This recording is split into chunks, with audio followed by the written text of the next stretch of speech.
काकटपुर निर्वाचन मंडलीर अन्यतम पुरातन स्कूल बांगुरी गाँ स्थित वीरभद्र विद्यापीठर 60 वर्ष पूर्ति अवसर में 2 दिनिया हीरक जयंती उत्सव रविवार सन्ध्यारे शुभ उद्घाटन होइछि।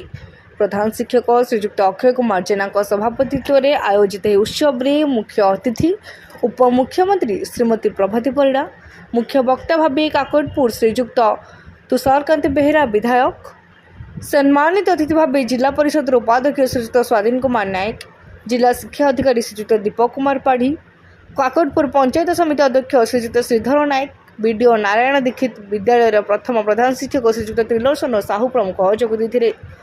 पुरातन छात्र संसद संपादक श्रीजुक्त प्रफुल्ल कुमार साहू उत्सवर संपादकीय पाठ सह विद्यालय इतिहास और परिवेश उपर आलोकपात करथिले। विद्यालय को प्रतिष्ठा करने सह एते वर्ष रे पहुंचाइबा पर्यंत सफलतार वर्णना करथिले। एथिसहित विद्यालयर आवश्यकता नहीं उपस्थित अतिथि मानक अवगत कराइथिले। एही अवसर में हीरक जयंती स्मरणिका महक 2 पत्रिका उन्मोचित होइतिला।